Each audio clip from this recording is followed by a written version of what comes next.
নমস্কাৰ। আজি আলহী আহিছে ঘৰলৈ। মোৰ মাহীহঁত আহিছে, মাহী আৰু মহা।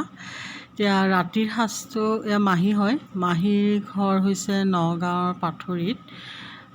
মাহী আৰু মহা আহিলে ৰাতি 1টামান বজাত পালেহি। এতিয়া মই ৰাতিৰ সাঁজটো বনাবৰ কাৰণে যোগাৰ কৰি লৈছোঁ। আদা নহৰুখিনি গুচাই লোৱা হ'ল আৰু পিঁয়াজ আনিছোঁ, পিঁয়াজখিনিও কাটিলোঁ। এতিয়া এনেদৰে ছোৱালী আছে, সিহঁত গোটেইকেইজনে কাষতে। এতিয়া সিহঁতে ভাল পাইছে আইতাকক পাই। এতিয়া মই পাকঘৰলৈ আহিলোঁ। এতিয়া পাকঘৰত বনাবৰ কাৰণে যা যোগাৰ কৰি লওঁ। ৰেচিপিটো আপোনালোকৰ লগত মই শ্বেয়াৰ কৰোঁ। এতিয়া কি কৰোঁ মই এফালৰ পৰা দেখাই যাম। আছে পাঠা মাংস আনিছোঁ 1 কেজি। এতিয়া সেই মাংসখিনি বনাম মই। ধুই ল'লোঁ ধুনীয়াকৈ। পিঁয়াজ গোলকৈ কাটি লৈছোঁ, 5টা পিঁয়াজ। ইয়াত বিলাহী, গাজৰ, আলু আৰু অমিতা দিছোঁ, তেজপাত, এইখিনি নহৰু, আদা, জলকীয়া, এই গোটেইখিনি যোগাৰ কৰি ল'লোঁ। এতিয়া নিমখ হালধি দিলোঁ, অলপ তেল দিলোঁ মাংসখিনিত। লোহাৰ কেৰাহী বহাই দিছোঁ। তাত গৰম হ'ল তেল আৰু পিঁয়াজ আৰু গোটা জিৰা দিলোঁ। এতিয়া পিঁয়াজখিনি ৰঙাকৈ ভাজি ল'ম। আচলতে কি হয়, লোহাৰ কেৰাহীটোত বনালে খাবলৈ টেষ্টি লাগে, সেইকাৰণে বনাওঁ এইটোত। পিঁয়াজখিনি এনেদৰে ৰঙাকৈ ভাজি লৈছোঁ আৰু মাংসখিনি সানি ৰাখিছিলোঁ। আৰু ইপিনে আদা আৰু নহৰুখিনি মাহীয়ে খুন্দনাত অলপ থেতেলিয়াই দিছে। এইখিনি দৈ, ঘৰতে বনোৱা দৈখিনিও তেনেদৰে মাংসখিনিত অলপ সময় সানি ল'লোঁ। এতিয়া তেলত ৰঙাকৈ ভাজি থাকিম। মাংসখিনি বহু সময় ভাজিলে টেষ্টটো ভাল হয়। আৰু তেজপাতো দিলোঁ, তেজপাত এখিলা দিলোঁ। এতিয়া হেতাখন দি তল ওপৰ কৰি লৰাই আছোঁ। জলকীয়াও দিছোঁ। ভালদৰে ভাজি ল'লে টেষ্টটো ভাল হয়। এতিয়া অলপ সময় এনেকৈ ভাজি থাকিম। ভাজি ভাজি এনেকুৱা হৈছেগৈ, বহু সময় ভাজি আছোঁ, পিঁয়াজখিনিও গলি গ'ল।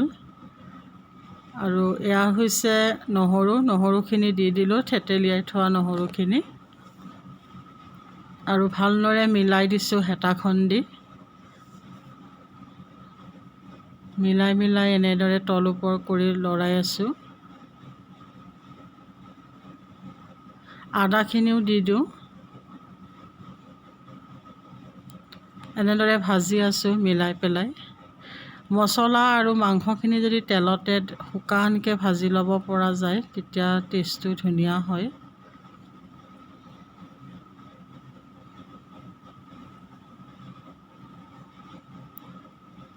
পানী দিয়া নাই এতিয়ালৈকে। এনেদৰে শুকানকৈ ভাজি আছোঁ।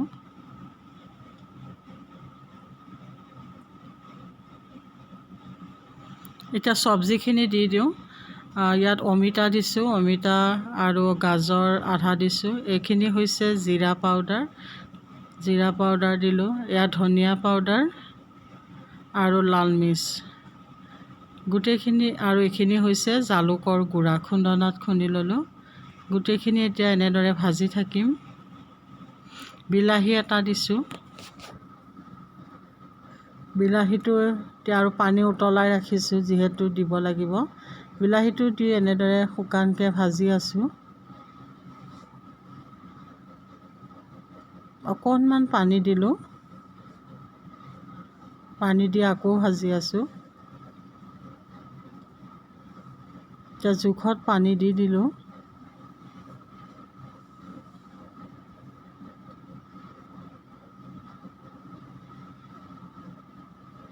বহুত সময় ভাজা হ'ল।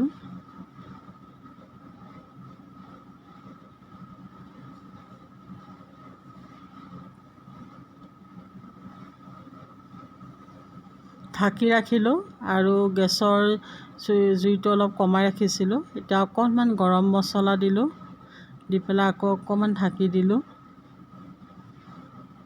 এতিয়া ঢাকনাখন গুচাই চাওঁ, ধুনীয়া হৈছে। জোলখিনি অলপমান ঘন হ'ল, উতলি ঘন হ'ল, ধুনীয়াকৈ বইল হৈ গৈছে। আৰু এতিয়া এনেদৰে ভাতৰ লগত পৰিৱেশন কৰিলোঁ। মোৰ থালিখনত আছে ভাত আছে, মাছৰ জোল, মাছৰ এখন আছে, মাংস আছে, পটল ফ্ৰাই আৰু পাপৰ, চালাড। এনেদৰে পৰিৱেশন কৰিলোঁ মই।